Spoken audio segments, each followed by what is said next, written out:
नमस्कार दोस्तों, आप सभी का स्वागत है आपके अपने चैनल मंशा जगत जननी में। तो दोस्तों, इस समय अधिक मास चल रहा है। हिंदू धर्म में प्रदोष व्रत का बहुत अधिक महत्व होता है। रविवार के दिन पड़ने वाले प्रदोष व्रत को रवि प्रदोष व्रत कहा जाता है। प्रदोष व्रत त्रयोदशी तिथि पर रखा जाता है। हर माह में 2 प्रदोष व्रत पड़ते हैं, एक शुक्ल पक्ष में और एक कृष्ण पक्ष में। प्रदोष व्रत के दिन भगवान शंकर और माता पार्वती की विधि विधान से पूजन की जाती है। प्रदोष व्रत में प्रदोष काल के दौरान पूजा का विशेष महत्व होता है। प्रदोष व्रत के दिन भगवान शंकर और माता पार्वती की पूजा अर्चना करने से सभी तरह के दुख दर्द दूर हो जाते हैं और जीवन सुखमय होता है। तो दोस्तों, चलिए आज हम रवि प्रदोष व्रत कथा सुनने जा रहे हैं।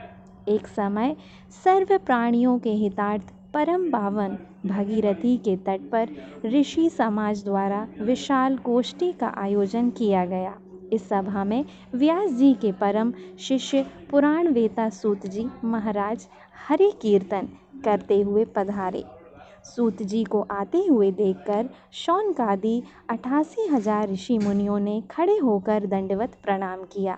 महाज्ञानी सूत जी ने भक्ति भाव से ऋषियों को हृदय से लगाया तथा आशीर्वाद दिया। विद्वान ऋषिगण और सब शिष्य आसनों पर विराजमान हो गए। शौनकादि ऋषि ने पूछा, हे पूज्यवर महामते, कृपया यह बताने का कष्ट करें कि मंगल पद कष्ट निवारक यह व्रत सबसे पहले किसने किया और उसे क्या फल प्राप्त हुआ। श्री सूत जी बोले, आप सभी शिव के परम भक्त हैं। आपकी भक्ति को देखकर मैं व्रती मनुष्य की कथा कहता हूँ, ध्यान से सुनो। एक गांव में अति दीन ब्राह्मण निवास करता था। उसकी साध्वी स्त्री प्रदोष व्रत किया करती थी। उसे एक ही पुत्र रत्न था। एक समय की बात है, वह पुत्र गंगा स्नान करने के लिए गया। दुर्भाग्यवश मार्ग में चारों ओर उसे घेर लिया और वे कहने लगे, हम तुम्हें मारेंगे नहीं, तुम अपने पिता के गुप्त धन के बारे में हमें बतला दो। बालक दीन भाव से कहने लगा कि बंधुओं, हम अत्यंत दुखी दीन हैं, हमारे पास धन कहाँ है। तब चोरों ने कहा कि तेरे इस पोटली में क्या बांधा है।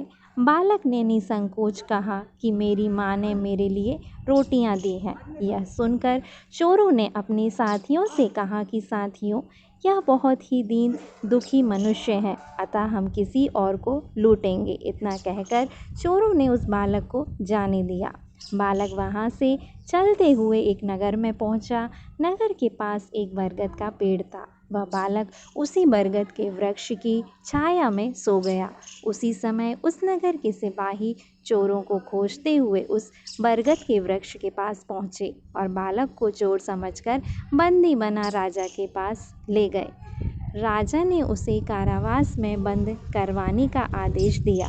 ब्राह्मणी का लड़का जब घर नहीं लौटा तब उसे अपने पुत्र की बड़ी चिंता हुई।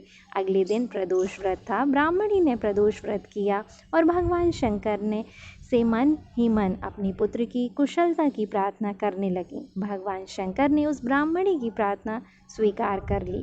उसी रात भगवान शंकर ने उस राजा को स्वप्न में आदेश दिया कि वह बालक चोर नहीं है, उसे प्रातःकाल छोड़ दे, अन्यथा उसका सारा राज्य वैभव नष्ट हो जाएगा।